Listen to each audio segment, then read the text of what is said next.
we're doing the most American thing we can do yet. And that's go to a state fair. Yes.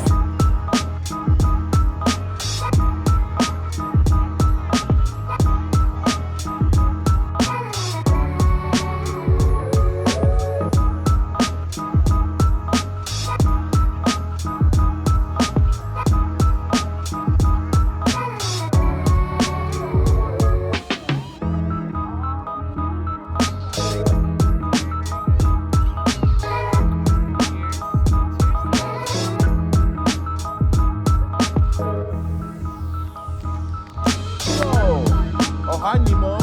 Little fish.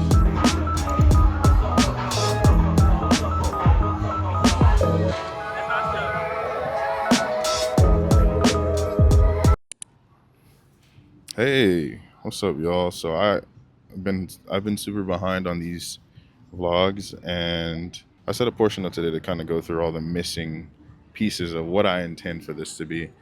I'm also committing to posting a little bit more frequently. It is very easy to kind of let your week go by and like not post at all, but or not even think about it. I think I'm doing a lot of planning and a lot of dreaming.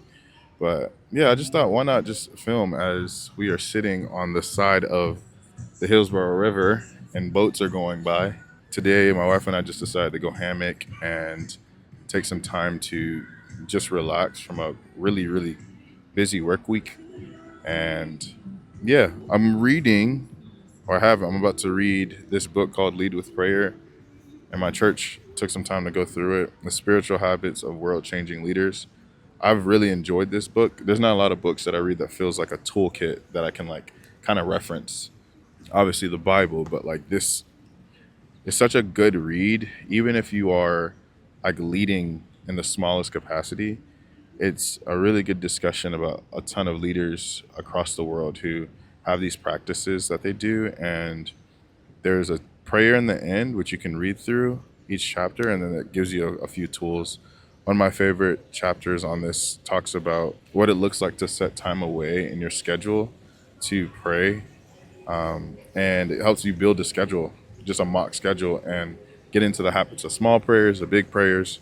I just think it's really good to have this just in your arsenal in general as a person, or if you're a believer in Jesus. Prayer is super important to the believer, and I think I have struggled with trying to figure out what it looks like to have a fruitful prayer life, like knowing how to spend time with God for meaningful time with the Lord. And this has been such a lift for me because I read it and it's like super insightful. It even talks about like what to do with like platforms that you have, or how to have the right heart posture around that. So that's the read right now. And we're just enjoying the sun that kind of went away behind the clouds. But I wanted to provide more of some of a reflection to just some of the clips that I showed earlier. I vlogged a little bit of our family day trip to the state fair, and it was such a really, really cool moment to feel like a kid again. I just started going to the fair with my family a lot more. I've only gone one other time when I was a kid, and my grandpa took me and my brother and my aunt, and it was just such a really, really cool time of like, I think that was one of the first times I had cotton candy. It's not my favorite thing, but it was so memorable. All the big lights, all the big excitement. And so going again at 28, it was really cool. I was primarily there for two things. There's Peaches Donuts. If you're ever in the Tampa Bay area, Sarasota, they are a company that makes these like house-made Amish donuts. It is the best donut. I guess it's up here for donuts for me. And that was my aim for that, but I was really looking forward to just catching up with family. The reflection that came to mind was, I think that this weekend, even with all the excitement of the fair itself, it was very evident that there's a lot of big lights, there's a lot of big moments. There's even these games that we got to play. My brother-in-law and I, both of my brother-in-laws and I, we were like dropping money trying to like get as many like baskets playing basketball, and some of that was kind of a money pit, but it was just a really exciting time to kind of see the rise and the excitement and the children and the families. And I think it's a really big parallel about what life teaches us about big moments. And even while being there with family, I noticed about myself that I was really, really trapped in my own head about, okay, what's the next thing? What we got to get done tomorrow? Like, okay, am I gonna like, what does it look like to like the jobs that I want to get in the future or the type of things I want to do?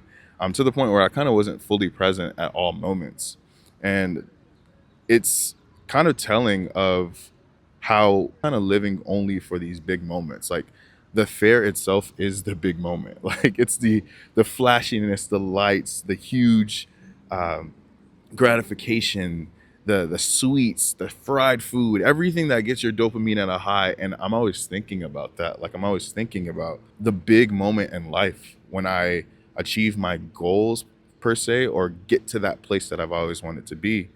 And it made me wonder that while I'm thinking about that a lot, I think I refuse, at least lately, I've started to refuse to accept this current version of myself because I so badly want to be the future version of myself. I lack that acceptance of where I am right now. And I don't know how I feel about that. I think it's a very hard thing to grapple with or to sit with. The big moment, it's something that's worth working hard for, but I really don't think it's all that it's cut out to be.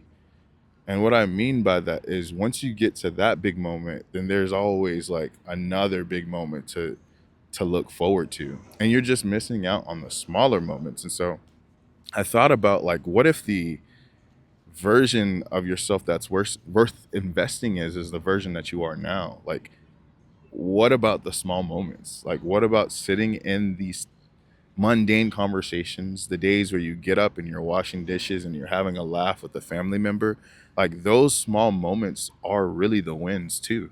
To practice the gratitude of presence or the practice of being present is how we actually sustain, I think, how we sustain joy. And so, yeah, I just want to kind of sit and reflect on that because I truly have a lot of goals that I want to go after. Like this year, I've been telling myself that I'm not going to sit on the things that I've always wanted to do.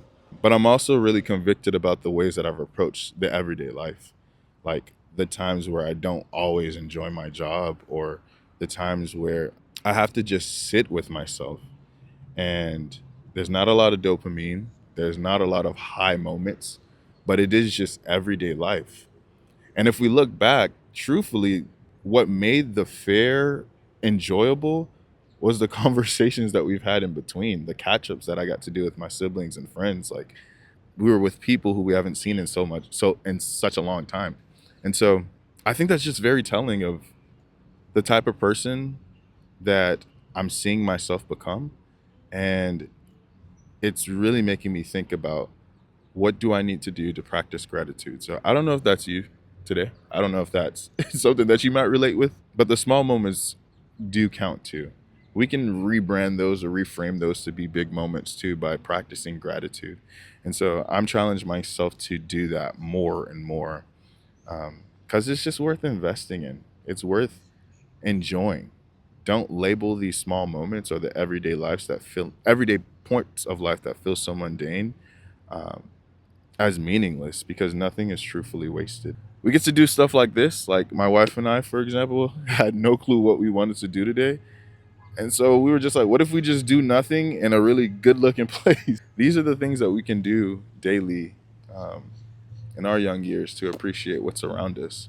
Because when the big moment comes, how often did you celebrate the small things or the things that you did attribute to being small? Yeah, I hope y'all are having a good year so far, all things considered. But I do appreciate you taking some time to chat with me. Hope to see you on the next video. Thanks for coming along.